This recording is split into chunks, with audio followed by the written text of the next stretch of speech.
Welcome back. Hey everybody, this is another episode of Runaway Routes. Woo! That's Drew. This is Ann. That's Ann. And welcome. So on the last episode we were in Cooperstown, New York, and now we are on our way to Monson, Massachusetts. Yes. And what is the name of this campsite? Somerset. See, there I go again. Why can't these names be like super easy? I don't know. Sunset View Farm Camping Area. Sunset View Farm Camping Area. This one was unique. Listen to their directions because when I booked it, she said, don't listen to your GPS. So Samantha kept telling us, turn here, turn here, turn here. I ignored her, follow their directions, and thank goodness we did because it could have been a nightmare. Yeah. This was also the first place that actually wanted to see Jimmy's records. Yes. To make sure that he had all his shots. Rabies, yeah. We have it on board. It's in a folder, not a problem. Yep.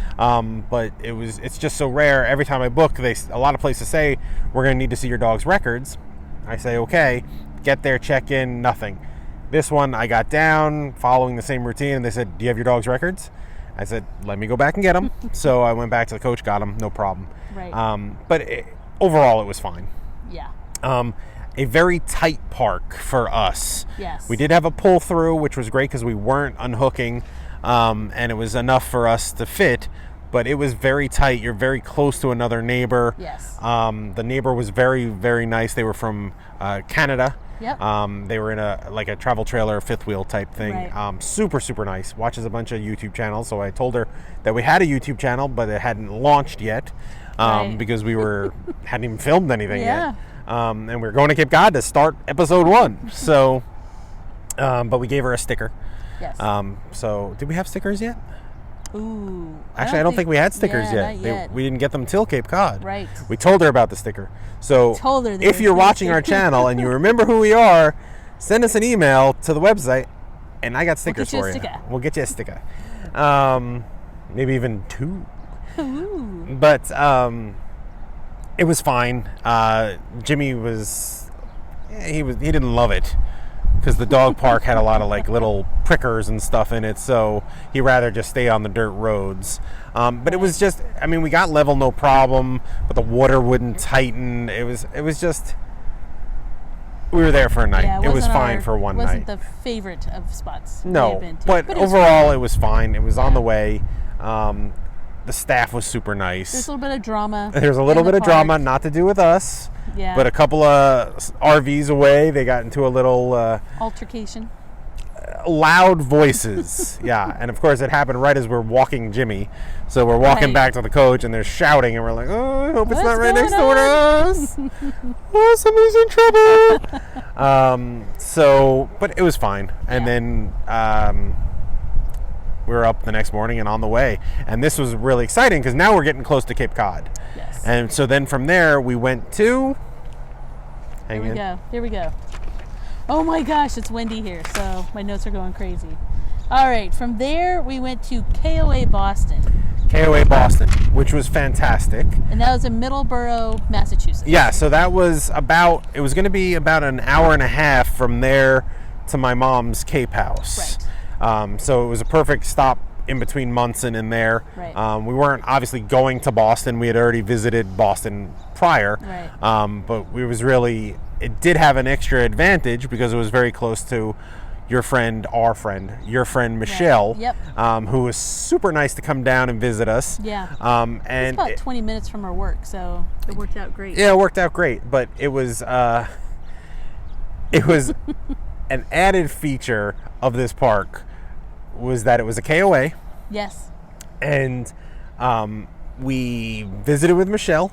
Yes. It was great of her to come, everything like that. We were walking out. We walked her out to her car. Yeah, I thought the door might have been locked, so I flipped the lock and I closed the door, locking us out with the keys in the coach. Yes. So I never leave it without the keys in the now. Coach. Yeah. And I call locksmith because there was locksmiths on the paperwork, and they're like, we're not sure, blah, blah. So one of the KOA guys driving around, I said, hey, excuse me, and he says, oh, well, hold on a second. So he got off his cart, Sorry, I had to stop for a drink. Got off his cart, came over, looked at it, said, I got a key. No worries. So he came back, and he came back with this humongous, key ring of like a ton of keys. He used to work for Lazy Days, and he and his wife were working at the KOA, kind of doing summer camp up there. And he actually worked for Lazy Days teaching people how to drive. Yeah. And we had watched him on TV. One of those RV shows that teach, people looking for an RV. It was like House Hunters for RVs. We had watched it, and we'd actually seen him. And when he's mentioned it, then like the light bulb, like, oh my gosh, I saw him teaching 2 women how to drive a coach once. That was actually what Drew remembers from when you make your Talking turns. about getting your hip through the turn first. So one of his lessons was huge to us. But he had a key, unlocked it, no problem. 2 seconds. No charge. He said, great. You may want to do a hide a key. Yes. Just saying. And it was definitely a good hint. But now I just never leave the coach without a set of keys. Yes. But it was a nice campground. Had really a ton of amenities for kids, really big, tons of dog parks. Right. Multiple dog parks, which you don't usually see. And good separation between spots. Yeah, absolutely. It was one of those KOAs that even had a train on weekends for the kids to ride around. Like a gas-powered train that kind of just drives around. But laundry facilities, bathrooms. It was a big one. Yeah, it was definitely a big one. Definitely a nice one. Obviously, we were just there for 2 nights because we wanted to get there, get packed in, and Michelle was going to see us the next day. Yeah.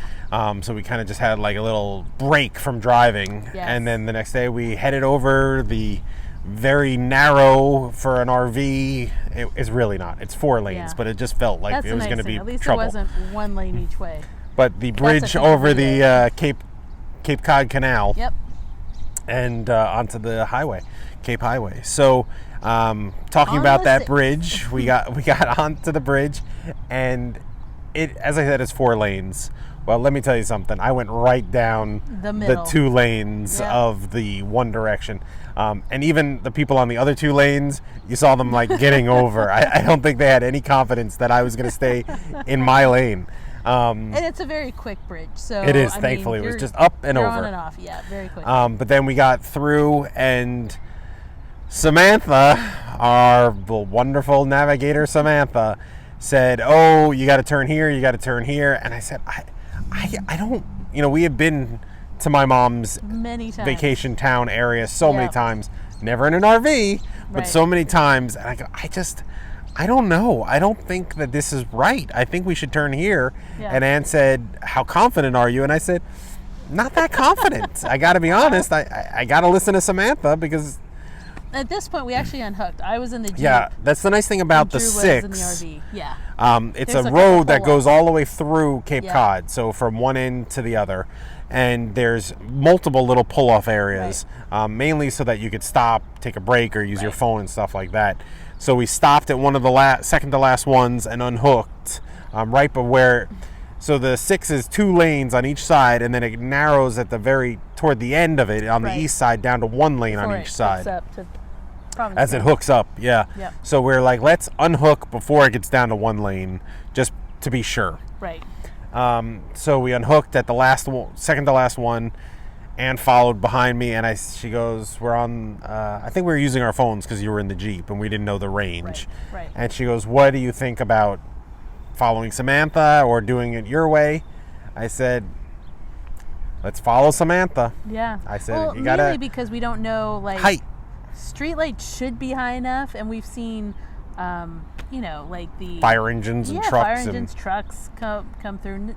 Never really seen big semis, but I'm sure they have too. But it was just all the electrical lines. We're just concerned. Yeah, because never did the Samantha road trip ever tell us to go the easy direct route. So we followed her, which takes you right downtown and then past the main street. At least that's like not a major road, the first one he turns down. But still. But then he does have to turn on a major road. I had to do like 3 extra turns that I didn't really need to do. Exactly. But then we got into my mom's neighborhood, which was the easier part of the whole thing. Yeah, and then we had to back into her spot.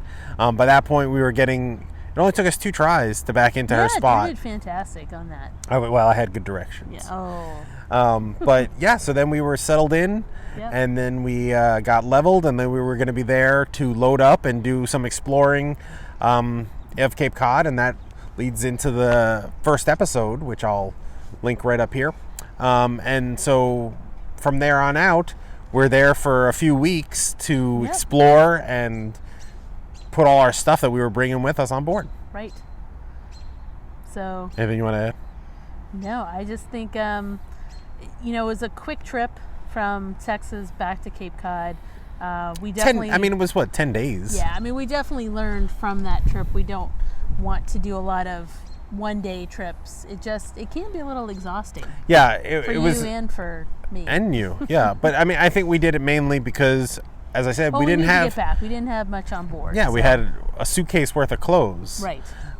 So, and we had laundry and facilities, but it's like.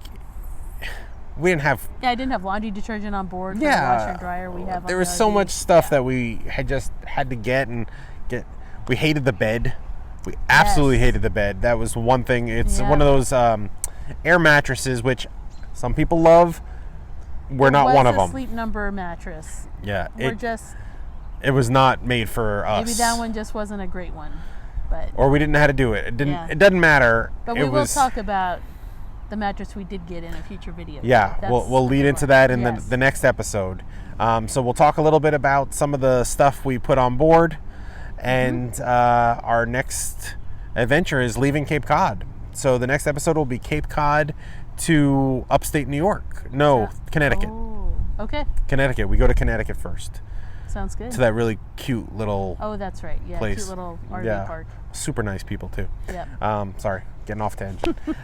Thank you so much for watching. Thanks, and guys. We're gonna take you to another Runaway Routes next episode.